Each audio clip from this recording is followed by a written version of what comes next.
তো মাজহার, তানিয়া, দেখো এখানে আমরা কি দেখতে পাচ্ছি, তোমার এখানে লিফ নোট কিন্তু আছে, তাই না? হাইলার লিফ নোট এখানে অলমোস্ট কারিনা লেভেলে এখানে লিফ নোট দেখতে পাচ্ছি। তবে কন্ট্রাস্ট দিয়ে লিফ নোট কমেন্ট করাটা মানে উচিত বা আইডিয়াল, কিন্তু পেশেন্টের যেহেতু এইচআরসিটি করা হয়েছে সেই জন্য কন্ট্রাস্ট দেওয়া হয়নি। মেইনলি প্যারেনকাইমাল অপাসিটিটা টার্গেটেড ছিল, তাই না? এখানে প্যারেনকাইমাতে অপাসিটি আছে।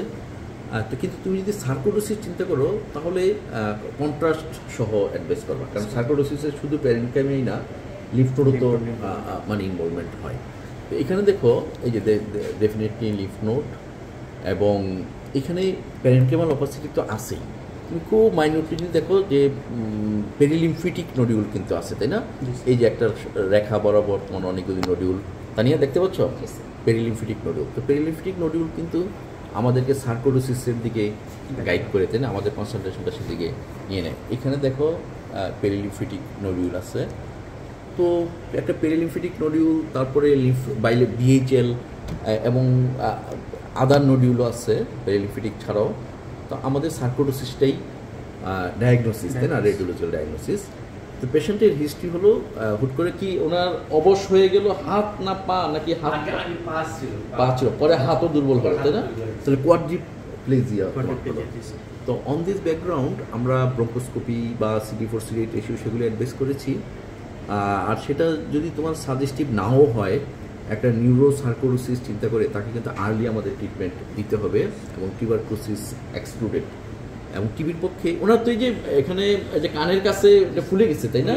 প্যারোটিড এনলার্জমেন্টও আছে। তো তোমার কাছে কিন্তু একটা প্যারোটিড এনলার্জমেন্ট, তারপরে পেরিলিম্ফিটিক নডিউলস, তারপরে লাংসে বাইল্যাটারাল প্যারেনকাইমাল শ্যাডো, এখানে বিএইচএল, এরপরও সার্কোডোসিসের ট্রিটমেন্ট, বিশেষ করে নিউরোলজিক্যাল ইনভলভমেন্ট, সেটা যদি ইরিভার্সিবল ফেজে চলে যায় তাহলে তার রিকভার করবে না। আমরা আর দেরি করতে চাইনি। তো আমরা কী করেছিলাম, প্রেডনিসোলোন অ্যাড করেছি, তাই না? আচ্ছা, তো এই যে ওষুধ খাওয়ার পরে উনি এখন হাঁটতে পারেন? খাওয়ার আগে তো উনি মানে বসতে পারতেন না, একেবারে শক্তি ছিল না, শুয়ে থাকতো। এখন উনি হাঁটতে পারে, দাঁড়াতে পারে, হাঁটতে পারে। তার মানে এই যে রেসপন্স, তানিয়া, এই যে রেসপন্স টু প্রেডনিসোলোন বা স্টেরয়েড, এটাও কিন্তু সার্কোডোসিসের একটা ডায়াগনস্টিক পয়েন্ট, তাই না? সার্কোডোসিসে কিন্তু মানে প্রেডনিসোলোনে স্টেরয়েডে খুব ভালো রেসপন্স করবে। এবং সেটা তো একটা প্রমাণ যে পেশেন্ট এখন যেখানে একদম প্যারালাইজড ছিল, কোয়াড্রিপ্লেজিয়া ছিল, সেখান থেকে উনি এখন হাঁটতে পারছেন after few weeks of tablet prednisolone. তো আমরা এখন কী করবো, যে প্রেডনিসোলোনের ডোজটা ফিক্স করবো।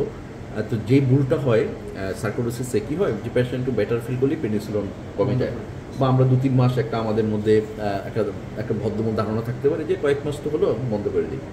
সার্কোডোসিসে স্টেরয়েড তোমাকে 9 মাস থেকে 12 মাস দিতে হবে, তারপরেও কিন্তু রিল্যাপস হওয়ার রিস্ক থাকবে।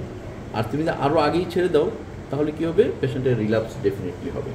You have to give 12 month of মানে প্রেডনিসোলোন। বিশেষ করে ওনার multi system involvement, neurological involvement আছে। এবং সেই সার্কোডোসিসের ট্রিটমেন্টটা কীভাবে দিতে হবে সেটা অন্য ডিসকাশন, যে অপটিমাম আমরা আস্তে আস্তে টেপার করে করে কোন ডোজে মেনটেন করব, কত দূর পর্যন্ত কমাবো, এবং পেশেন্ট ইভেন অ্যাবসলিউটলি ভালো হয়ে যাওয়ার পরেও এজিটিভির মতো আমরা বাদ দিয়ে দিব না, যাতে নেক্সট টাইম রিল্যাপস না হয়। সেটা তোমার আলাদা কোশ্চেন, যে how to fix corticosteroid in sarcoidosis. আবার কর্টিকোস্টেরয়েড যদি সে টলারেট করতে না পারে, অথবা আমি যদি একটু স্পেয়ারিং এজেন্ট দিতে চাই, রেসপন্সিভ না হয়, তাহলে কিন্তু সেখানে সাইটোটক্সিক ড্রাগও আমরা দিতে পারি।